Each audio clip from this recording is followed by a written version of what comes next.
نحمده ونصلی ونسلم علی رسولہ الکریم اما بعد۔ میری یہ گزارش تمام مسلمانان ہند سے ہے اور میں گزارش کروں گا کہ اس آڈیو کو مکمل سننے کے بعد تمام سوشل میڈیا پہ آپ اسے عام کریں۔ جتنے مسلم یوٹیوبرز ہیں اسے اپنے اپنے چینل پر میری اجازت ہے کہ اپلوڈ کریں اور اسے خاص طور سے ماؤں کو، بہنوں کو، بیٹیوں کو ضرور سنائیں۔ ہمارے وطن عزیز ہندوستان میں جو اس وقت حالات بنے ہوئے ہیں وہ بد سے بدتر ہیں، اور شاید اس سے بھی بھیانک انجام ہمیں دیکھنا پڑے اگر ہم عزم مصمم نہ کریں کہ ہم اپنے دین پر سختی سے قائم رہیں گے، اسلام سے چمٹے رہیں گے، اور حالات کیسے بھی برے ہوں اپنے دین کو ہاتھ سے جانے نہیں دیں گے۔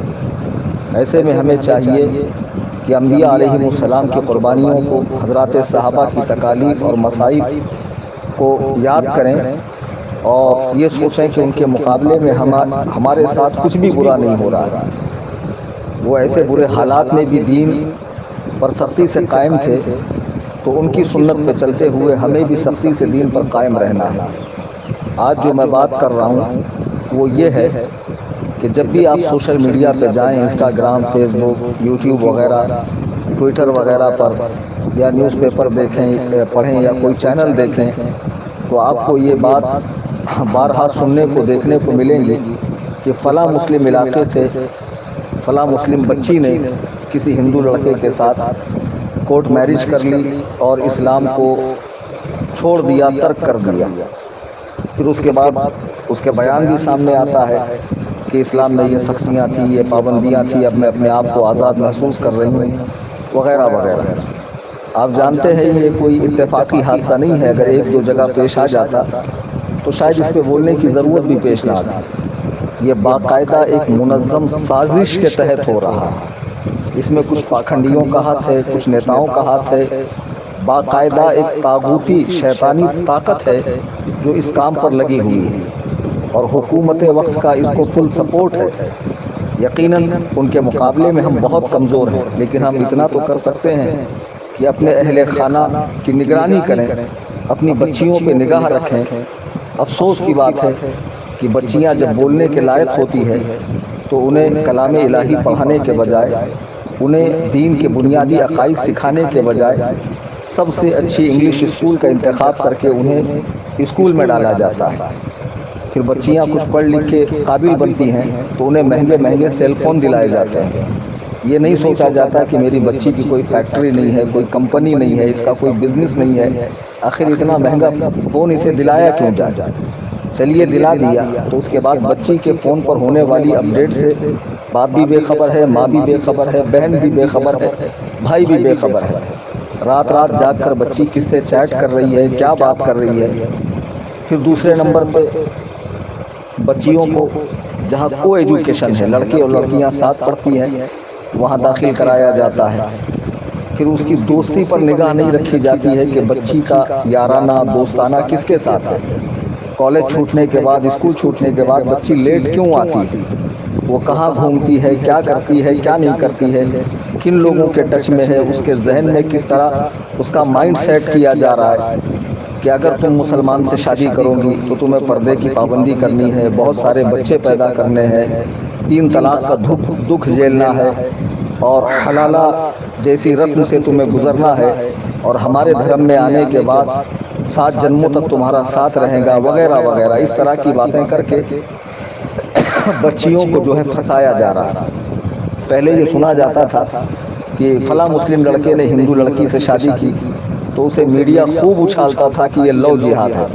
حالانکہ میں نے اس کے پہلے بھی اپنے بیانات میں کئی بار کہا کہ اسلام میں لو جہاد نام کا کوئی جہاد ہے ہی نہیں۔ کسی بھی مسلمان لڑکی کی شادی کسی غیر مسلم سے ہو ہی نہیں سکتی، اور کوئی ایسا کرتا ہے تو اسے قانون کے تحت سخت سزا ملنی چاہیے۔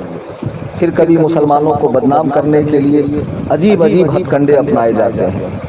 اب یہ ہو رہا ہے کہ یہ سلسلہ تو تقریباً ختم ہو گیا، رک گیا، اور یہ ہونا بھی نہیں چاہیے تھا، ہم اس کی کبھی حمایت نہیں کرتے، لیکن اب باقاعدہ ہندو لڑکے مسلم لڑکیوں کو آپ روزانہ اس طرح کی ویڈیو دیکھیں گے، کہیں گارڈن میں لے کے بیٹھ رہے ہیں، کہیں ہوٹلز میں لے کے جا رہے ہیں، کہیں مندر میں آرتی پوجا کروائی جا رہی ہے، باقاعدہ ان سے شادی ہو رہی ہے، کورٹ میرج ہو رہی ہے، اس پر کوئی قانونی کارروائی ہوتی ہی نہیں ہے۔ میں اس کا سب سے بڑا ذمہ دار خود ان کے اہل خانہ کو سمجھتا ہوں۔ بزرگوں نے فرمایا کہ بروز قیامت اللہ کے سامنے ایک عورت 4 لوگوں کے جہنم میں جانے کا سبب بنے گی۔ اپنے باپ کے جہنم میں جانے کا سبب، بھائی کے، شوہر کے اور بیٹے کے۔ وہ اللہ سے عرض کریں گی مولا تعالیٰ یہ لوگ دینی محافل میں جاتے، علماء کے پاس بیٹھتے، بیانات میں شریک ہوتے، لیکن گھر میں آ کر دین نہیں سکھاتے تھے، اس لیے ہم دین سے غافل ہیں۔ تو اس کی اس گزارش پر، اس کے اس عرض پر اللہ تعالیٰ ان 4 لوگوں کا ٹھکانہ جہنم فرمائے گا۔ آپ نے اولاد کی تربیت کے لیے ہر طرح کی تکالیف برداشت کی، ان کے ناز نخرے پورے کرنے کے لیے، ان کی ہر وش، ہر خواہش کو پورا کرنے کے لیے آپ نے حرام و حلال کی تمیز کیے بغیر روپیہ کمایا، لیکن آخر میں کیا ہوا؟ بچی بھاگ گئی۔ اب بھاگنے کے بعد جو اس کے ساتھ سلوک ہوگا، ہو سکتا ہے کہ اس کی عزت تو یقیناً لوٹنی ہے، کہیں اس کی فلم بن جائے، کہیں وہ عام ہو جائے، وہ مسلم معاشرے میں منہ دکھانے کے نہ لائق نہ رہے۔ اے میری قوم کی بچیوں، ذرا سوچو کہ جب تم بھاگ کر جا رہی ہو، تمہارے اہل خانہ پر کیسا غم کا پہاڑ ٹوٹا ہوگا، اہل محلہ، اہل خاندان انہیں کیا کیا تانے مارتے ہوں گے۔ خدا نہ خواستہ تمہاری فلم بن گئی اور وہ عام ہو گئی، کیا تم کسی کو منہ دکھانے کے لائق رہو گی؟ ایک تو تمہاری عزت چلی گئی، دوسرا تمہارے ہاتھ سے ایمان چلا گیا، اور ہمیشہ ہمیشہ تمہارا ٹھکانہ جہنم ہو گیا۔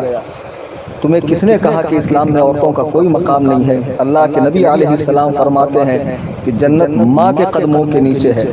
اللہ کے حبیب فرماتے ہیں کہ بہن کے ساتھ حسن سلوک، اچھا برتاؤ اس کے دوزخ میں جانے سے اسے روک دے گا۔ بیٹی کی اچھی پرورش جہنم سے آڑ بن جائے گی۔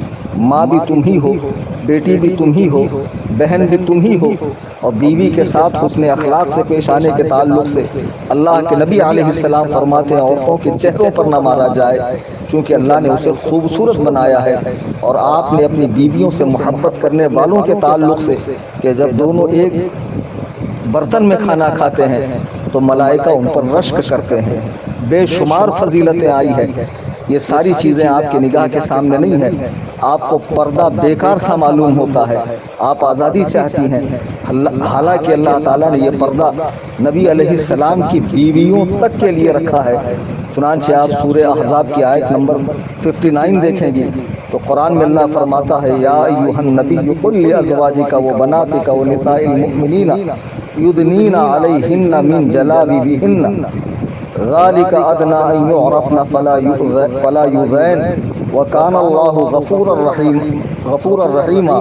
اے نبی اپنی بیٹیوں، اپنی صاحبزادیوں اور مسلمانوں کی عورتوں سے فرما دیجئے کہ اپنی چادر کا ایک حصہ اپنے منہ پر ڈالے رہیں، یہ اس سے بہتر ہے کہ ان کی پہچان ہو اور وہ ستائی نہ جائیں، اور اللہ بخشنے والا مہربان ہے۔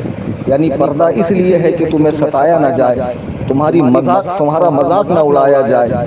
اور آج یہی ہو رہا ہے کہ جب تم نے پردے کو ترک کر دیا تو تمہارا مذاق بھی بنا، تم ستائی بھی گئی، تمہارے ہاتھ سے دین و ایمان بھی نکل گیا۔ میں گزارش کروں گا مسلمانوں سے، للہ دھیان دیجیے اپنی بچیوں کے اوپر۔ انہیں دنیا کی تعلیم بہت زیادہ پڑھانا یہ ضروری نہیں ہے۔ آپ کی بچی دیندار ہو، با اخلاق ہو، صوم و صلات کی پابند ہو، امور خانہ میں ماہر ہو، یہ کافی ہے۔ اور دنیا کی تعلیم اتنی سیکھ لے کہ جس سے اس کی ضرورتیں پوری ہو جائے، اتنا کافی ہے۔ اور وہ سکھاتے وقت بھی آپ اس کی پوری نگرانی کریں۔ یہ بہت پرفتن دور ہے، اور اس میں ایسے سبز باغ دکھا کر بچیوں کو اپنے جال میں پھانسا جا رہا ہے، اور یہ نادان بچیاں سمجھ رہی ہے کہ میں تو آزادی پا رہی ہوں۔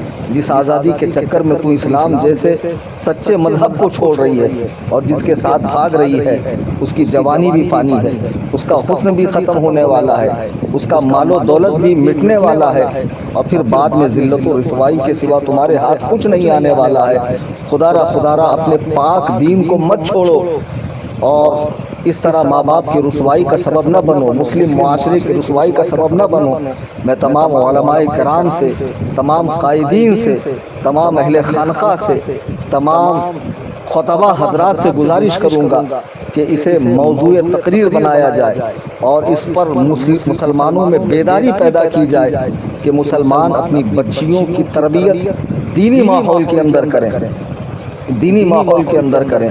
مجھے اس موقع پہ ایک واقعہ یاد آیا کہ ایک جنگ کے موقع پہ اللہ کے نبی علیہ الصلوۃ والسلام صحابہ کے ساتھ تشریف فرما ہیں۔ ایک صحابیہ حضور کی بارگاہ میں اپنے بیٹے کی خبر لینے آتی ہے۔ انہیں معلوم ہوا کہ میرا بیٹا شہید ہوا ہے، تو وہ چہرے کو ڈھک کر آتی ہیں اور عرض کرتی ہیں، یا رسول اللہ میرے بیٹے کی کیا خبر ہے؟ تو ایک صحابی نے کہا، تمہیں اس حال میں بھی پردہ سوج رہا ہے؟ یعنی یہ تو ایسے غم کا معاملہ ہے کہ تم پر تو غموں کا پہاڑ ٹوٹا ہے، اس میں تو ہوش نہیں رہتا ہے، بال بکھرے ہوئے ہوتے ہیں، دوپٹہ کہاں کے کہاں ہوتا ہے، پیروں میں چپل کا ہوش نہیں رہتا ہے، اور یہاں بھی تم پورے اہتمام کے ساتھ پورے پردے کے ساتھ آئی ہے۔ تو وہ صحابیہ کہتی ہے، میں نے اپنا بیٹا کھویا ہے، میں نے حیا کو نہیں کھویا ہے، میں نے حیا کو نہیں کھویا ہے۔ اللہ کے نبی علیہ الصلوۃ والسلام اپنی بیوی ایک نابینا صحابی کے آنے پر فرماتے ہیں کہ پردہ کرو۔ جب انہوں نے عرض کی، یا رسول اللہ وہ تو اندھے ہیں، حضور نے فرمایا تم تو انہیں دیکھ سکتی ہو۔ تو مسلمان بچیوں کے لیے، مسلمان عورتوں کے لیے جو پردے کا حکم تھا وہ ان کی عزت کے لیے، اور یہ مت سمجھو کہ پردے میں جو چیز ہے اس کی کوئی حیثیت نہیں ہے۔ اللہ کا مقدس گھر خانہ کعبہ وہ پردے میں ہے، ہر مسلمان کے دل میں ہے۔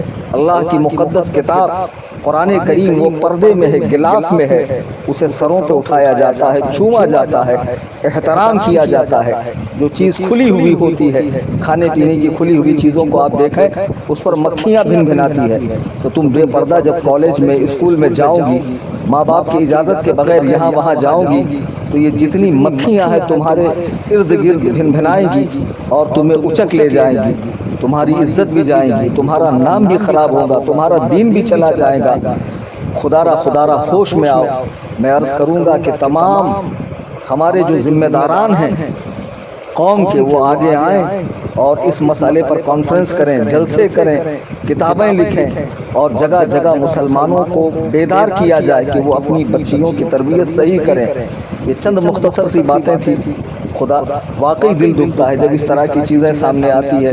ویڈیوز وغیرہ واٹس ایپ پہ لوگ بھیجتے ہیں کہ فلاں مسلم بچی گارڈن میں ایک غیر مسلم کے ساتھ گل چھرے اڑا رہی تھی اور انہیں پکڑا گیا، اور پھر وہ بالکل جری ہو کر شیرنی بن کر جواب دیتی ہے کہ کیا رکھا ہے اسلام میں سوائے ذلت کے، رسوائی کے، اور بچے پیدا کرنے کے، اور اس کے اس کے۔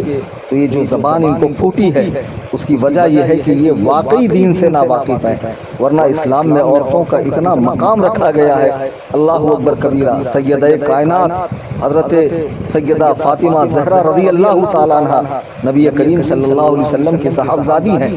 حضور آپ کو دیکھنے کے لیے آپ کے گھر تشریف لے جایا کرتے تھے۔ اسلام میں بیوی سے محبت ہے، ماں سے محبت ہے، بہن سے محبت ہے، بیٹی سے محبت ہے، ان کو پوری عزت و وقار کے ساتھ رکھنے کا حکم ہے۔ اور انشاءاللہ الرحمن اس مسئلے کی حساسیت کو دیکھتے ہوئے ہم جو ممبئی کی سرزمین پہ الجامعۃ الحنفیہ حدیقۃ النعمان ادارہ قائم کریں گے، اس میں خاص بچیوں کی دینی تعلیم کے لیے بھی ایک شعبہ ہوگا، جس میں انشاءاللہ بچیوں کو زیور تعلیم سے آراستہ کیا جائے گا۔ رمضان کریم کا مقدس مہینہ ہے، میں احباب سے گزارش کروں گا کہ تنظیم کا زیادہ سے زیادہ مالی تعاون کریں اپنی زکوٰۃ، صدقات، فطرے، فدیے وغیرہ سے، تاکہ جلد سے جلد ہمارا یہ جامعہ قائم ہو جہاں مسلمانوں کے بچوں کو، بچیوں کو دینی تعلیم سے آراستہ و پیراستہ کیا جائے۔